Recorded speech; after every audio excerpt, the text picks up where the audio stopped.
Here's how to always win the Riven vs Aatrox matchup. First of all, for runes, I recommend Conqueror with Triumph, Haste, Last Stand. For secondary, you should go Biscuits, Jack of all trades, CDR, Adaptive, Scaling HP. Make sure you take Ignite Flash and start with D-Blade. Level 1, always walk up with your minion wave. If you're late, the Aatrox can punish you while you're trying to get CS by putting his Q hitbox in the way. If you get to the wave at the same time as Aatrox, you want to use your Q to dodge his Q. Aatrox's fundamental disadvantage level 1 is the fact that his cooldown is way longer, because Riven Q starts ticking when she uses the first cast, whereas Aatrox Q starts ticking when he uses the last cast. This means that once he throws out his Q, you can just abuse the downtime and get guaranteed wave control. Your goal in this matchup is to get a 2-wave crash, then stick around in the lane and try to keep pushing the Aatrox in.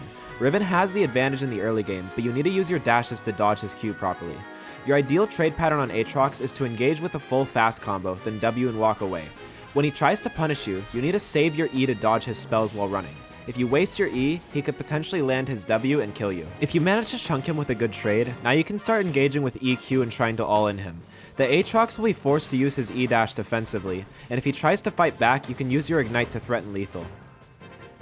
If you get Aatrox low, you have a giant advantage as Riven because you naturally deal way more burst. You can stay in lane with him and just constantly dodge abilities with your E. And then once you reach level 6, he's an easy dive. If you don't have a significant advantage over Aatrox after level 8, you won't be able to beat him all in. This is okay, because Riven scales way harder in the late game. Your goal at this point is simply to evade his poke using your dashes and get all the minions. You don't need to be afraid of him killing you, because you can dodge his spells easily with your E and Q as long as you have good reactions. Once you get a few items, Aatrox has no chance, because as always, Riven is broken.